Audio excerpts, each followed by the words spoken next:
ఒక్కటి కాదు నేను చెప్పేది, వాయిదా చెల్లించకపోతే కిస్తీ కట్టకపోతే ఎన్పిఏకి అవుతుంది. That is one danger. ఇంకా మీకు తెలియదు నేను చెప్తున్నా. ఇది అందుకే దురహంకారపూరితమైనటువంటి ఆలోచన రహితమైనటువంటి అర్థం పర్థం లేనటువంటి బుద్ధి జ్ఞానం లేనటువంటి సమ్మె ఇది.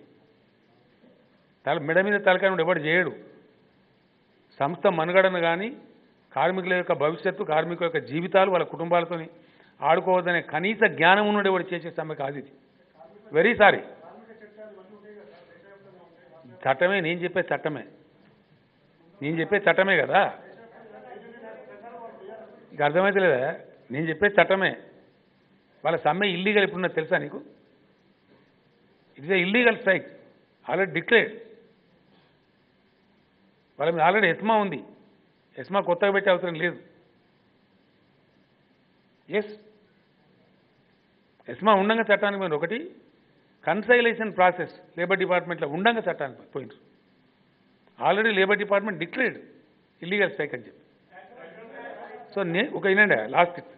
So the point now is, నీ దగ్గర డబ్బు లేదు, ప్రభుత్వం ఇవ్వాల్సిన కంటే ఎక్కువ ఇచ్చింది, ప్రభుత్వం దగ్గర కూడా డబ్బు లేదు ఇవ్వటానికి. ఇక్కడ నువ్వు ఒక్కరి మీద లేవు కదా ప్రభుత్వంలో. ఏడు 196 మంది ఉన్నారు, అన్నీ జరగాల. సో నువ్వు తెచ్చుకుంటూ లేవు. ఇప్పుడు ఎక్కడికి వెళ్తావు డబ్బులుగా? ఎవరు ఇస్తారు? అర్థం ఉందా మీ సమ్మెకు? రేపు ఎవరు కాపాడుతారు మిమ్మల్ని?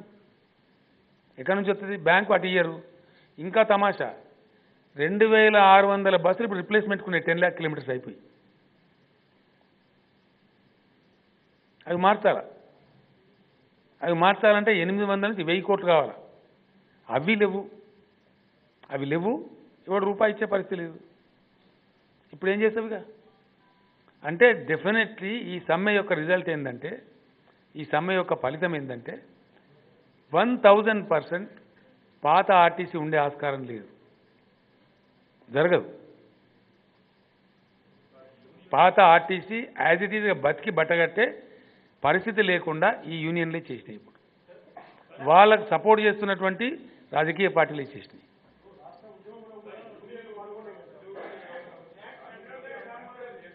ఒకటండి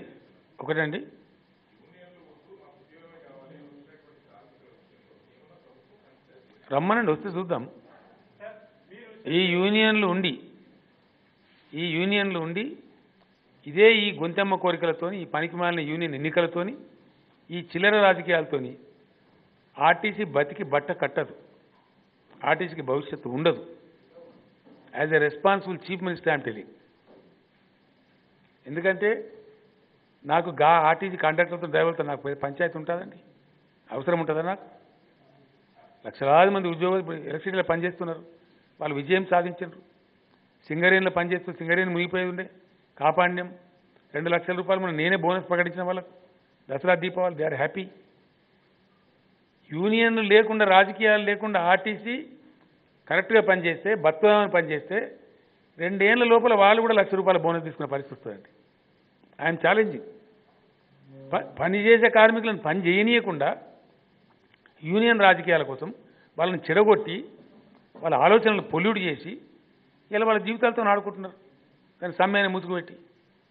సో అల్టిమేట్లీ ఇప్పుడు జరగబోయేది ఏంటంటే, మీ ప్రశ్నకు సమాధానం ఆర్టీసీ సమ్మెకు ముగింపు, ఆర్టీసీ ముగింపే జవాబు.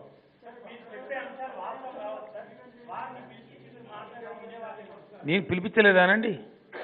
మాట్లాడలేదా? ఏర్మి పిలిపించలేదా? మాట్లాడలేదా? ఎవరు చెప్తారండి మీకు గమ్మతున్నది? పిలిపించింది వాస్తవం కదా. We are on record. Special chief secretary, finance secretary, transport secretary, they represent the government. Committee appoint చేసింది chief minister of the state. నేను అపాయింట్ చేసిన. పిలువలేదని ఎవడంటాడండి విధవా? మళ్ళీ అట్లా అంటారు ఏంటండి? నేను చొరవ తీసుకోకపోతే కమిటీ ఎట్లా వస్తుంది? ఇవ్వలేదండి. హైకోర్టు అడిగింది. హైకోర్టు ఏమన్నదంటే, out of goodwill order చెప్పిండు ఆ జడ్జి గారు, మాకు ఏ అధికారం లేదు, మేము కార్మికుల డిమాండ్లు అంగీకరించమనే అధికారం మాకు లేదు. కానీ కామన్ మ్యాన్ ఎవరైతే సఫరర్ అవుతుండో వాళ్ళ ఇంట్రెస్ట్లో ఒకసారి ప్రయత్నించమని నేను కోరుతున్నాను డైరెక్షన్ ఇచ్చాడు. ముఖ్యమంత్రి గారు ఈరోజు ప్రెస్ మీట్ లో మాట్లాడిన విధానం మరి కార్మికులను మనోభావాలను ప్రజాస్వామ్యాన్ని ప్రయాసం చేసే విధంగా రోజుకో మాట మాట్లాడుతూ కార్మికులను అవమానపరిచే విధంగా మాట్లాడిన పద్ధతి కాదు ముఖ్యమంత్రి గారికి. యూనియన్లు సంఘాలు కార్మికులను విమర్శించాడు. మరి ఈ కార్మికులే ఆ రోజు తెలంగాణ రావడంలో నీకు ఎంబడి ఎన్నట్టు నడిచారు. నేను ఉద్యమ నాయకుడిగా ఆ రోజు తీర్చిదిద్దింది ఈ కార్మిక వర్గమే. ఈ యూనియన్లు ఆ రోజు నింబడి నిలబడ్డాయి. దయచేసి కార్మికుల మనోభావాలు దెబ్బతీయకుండా మాట్లాడండి. మీ దురహంకారానికి ఇది ఒక పరాకాష్ఠ. ఇది ప్రభుత్వం నాదే అని రోజుకో ప్రెస్ మీట్లు వచ్చి ఇష్టం వచ్చినట్టు మాట్లాడి కార్మికుల మనోభావాలు దెబ్బతీసి కార్మికులను ప్రేరేపితంగా ఆత్మహత్యల పురుగొల్పే విధంగా మీరు మాట్లాడుతున్నారు. మొన్న ఇప్పటిదాకా జరిగిన 2 ఆత్మహత్యలు గానీ హార్ట్ అటాక్ తో ఒత్తిడితో చనిపోయిన హత్యలు కూడా మీ ప్రభుత్వం చేసిన హత్యలే. నేను చెప్తున్నా, ఇంత ఈజీగా చెప్తున్నామంటే కేబినెట్ మీటింగ్ అవసరం లేకుండా కూడా నేను మంత్రి కూర్చొని ఆర్డర్ ఇస్తానంట. ఏం ఆర్డర్ ఇస్తావు? ఈ ఆర్టీసీ అనేది నీ జాగీరా, నీ ప్రభుత్వ జాగీరా అని అడుగుతున్నా నేను.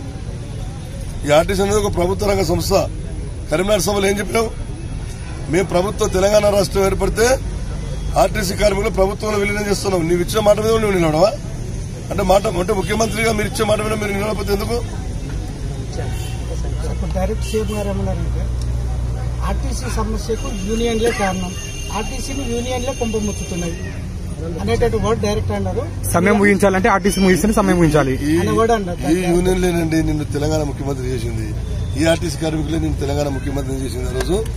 ఆ రోజు తెలంగాణ ఉద్యమంలో నీరు గారిపోయి ఎక్కువ ఉంటే ఉద్యోగ సంఘాలందరూ హక్కుల గురించి పోరాడి నిన్ను తెలంగాణ ఉద్యమ నాయకులు తీసుకొచ్చింది. అలా ఉద్యోగ సంఘాలు, ఆర్టీసీ మిత్రులు, ప్రజలు, సబ్బన్న వర్గాలు ఆయన కదిలే అలా ఎన్ని ఉద్యమాలు నడిచినా ఆర్టీసీ కార్మికులు ఉద్యమంలోకి వచ్చాక ప్రజలంతా అప్పుడు ఆలోచించారు.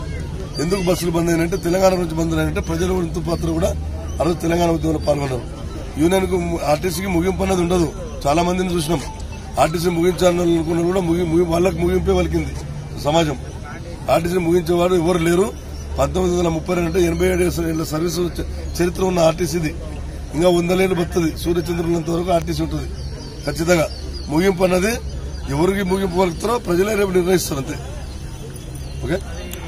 హాయ్ ఫ్రెండ్స్, మా టుడే టుమారో యూట్యూబ్ ఛానల్ చూస్తున్నందుకు చాలా థ్యాంక్స్. మరిన్ని లేటెస్ట్ వీడియోస్ కోసం వెంటనే సబ్స్క్రైబ్ చేయండి. అలాగే ఈ బెల్ ని కూడా రింగ్ చేసేయండి. మా నోటిఫికేషన్స్ అన్ని మీ మొబైల్లో వస్తాయి. అలాగే మా వీడియోస్ మీకు నచ్చితే లైక్ చేయండి, షేర్ చేయండి, నచ్చకపోతే కామెంట్ చేయండి.